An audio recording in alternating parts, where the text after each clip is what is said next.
وہ خوفناک رات۔ مجھے وقت پر گاؤں پہنچنے کی جلدی تھی، اس لیے میں دوپہر کو ہی گھر سے نکل گیا تھا۔ میرا نداز یہی تھا کہ شام سے پہلے پہلے اپنے گاؤں پہنچ جاؤں، مگر ایک ویران جگہ بس خراب ہو گئی۔ پہلے تو ڈرائیور اور اس کا مددگار خود ہی بس میں ہونے والی خرابی کو ٹھیک کرنے کی کوشش کرتے رہے، مگر جب ان سے خرابی دور نہ ہوئی تو ڈرائیور نے اپنے مددگار کو کسی میکینک کو بلانے قریبی قصبے کی طرف بھیجا۔ میکینک کے آنے کے بعد بس کے ٹھیک ہوتے ہوئے شام ہو گئی۔ جب میں اپنی منزل پہ بس سے اتر اتورات کا اندھیرا گہرا ہو گیا تھا۔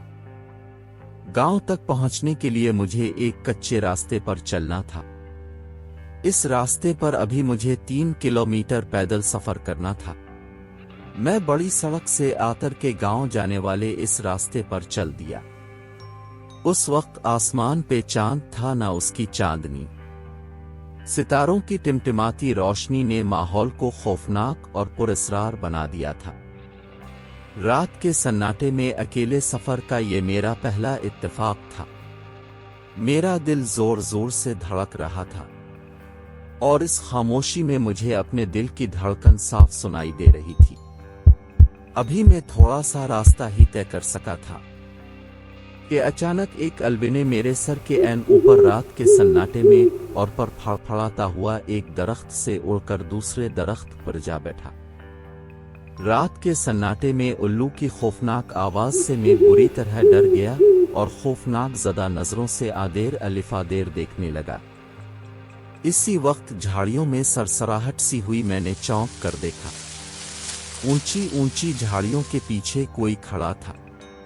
میں ڈر کر پیچھے ہٹا تو کسی چیز سے ٹکرا گیا۔ ڈر کے مارے میرے منہ سے چیخ نکل گئی۔ مڑ کے دیکھا تو درخت تھا۔ میں بدحواسی میں درخت سے ٹکرا گیا تھا۔ بھر اس درخت کے پیچھے بھی مجھے ایک ہی بلا سا نظر آیا۔ میں پیچھے ہٹا تو وہ میری طرف بڑھا۔ میں ڈر کے بھاگا اور بھاگتا ہی چلا گیا۔ میں اندھا دھند بھاگ رہا تھے، مگر اچانک ٹھٹک کر رک گیا۔ ایک لمبا تڑنگا بھوت میرا راستہ روکے کھڑا تھا۔ میں ڈر کر پیچھے ہٹا تو جھاڑیوں میں سے کسی نے مجھے پکڑنے کی کوشش کی۔ میں چیختا ہوا وہاں سے بھاگا۔ عجیب سرسراہٹی میرا پیچھا کر رہی تھی۔ بھاگتے بھاگتے میری نظر اس چڑیل پر پڑ گئی جو بال کھولے درخت سے الٹی لٹکی ہوئی تھی۔ اندھیرے میں اس کی آنکھیں انگاروں کی طرح لگ رہی تھیں۔ وہ مجھ پر جھپٹی تو میں چیختا ہوا بھاگا اور اسلق سے کھیتوں میں اتر گیا۔ میں فصلوں اور جھاڑیوں کو پھلانگتا ہوا بھاگا چلا جا رہا تھا کہ اچانک میر بڑی یہ قدموں تلے سے زمین نکل گئی اور میں منہ کے بل ایک جوہر میں گر پڑا۔ کیچڑ سے بھرے اس جوہر سے بڑی مشکل سے باہر نکلا۔ کیچڑ اور مٹی کے لیپ سے اب میں خود بھوت لگ رہا تھا۔ سردی سے میری کپ کپی چھوٹ گئی تھی۔ اس ڈر سے کہ وہ بلائیں پھر مجھ تک نہ پہنچ، میں پھر بھاگنے لگا۔ میں ایک لمبا چکر کاٹ کر گاؤں کے قریب پہنچا تو یہاں بھی ایک مصیبت میری طاق میں تھی۔ گاؤں کے کتے مجھے بھوت سمجھ کر میرے پیچھے پڑ گئے۔ اس نئی مصیبت سے ڈر کے میں بھاگا تو گھر کا راستہ بھول گیا۔ بڑی مشکل سے گھر ملا تو کتے بھی میرے تاب میں وہاں ہی ہچی۔ میں نے دونوں ہاتھوں سے دروازہ ٹیپ ڈالا۔ کون ہے؟ اندر سے آواز آئی۔ جلدی دروازہ کھولو، میں نے چلا کر کہا۔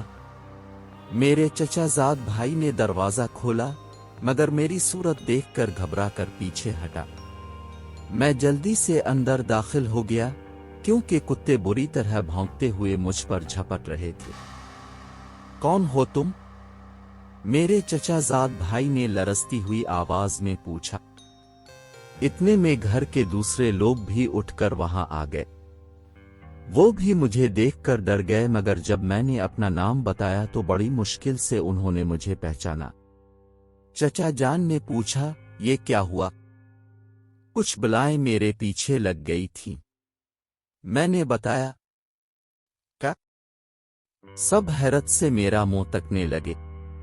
میں نے تفصیل سے بتایا تو چچا جان ہنس پڑے اور بولے، وہ بلائیں بلائیں کچھ نہیں تھیں، تم اپنے تصورات سے ڈر گئے تھے، تم نے اندھیر میں درختوں اور جھاڑیوں کو بھوت اور چڑیلیں سمجھ لیا تھا، البتہ الفالو اصلی تھا۔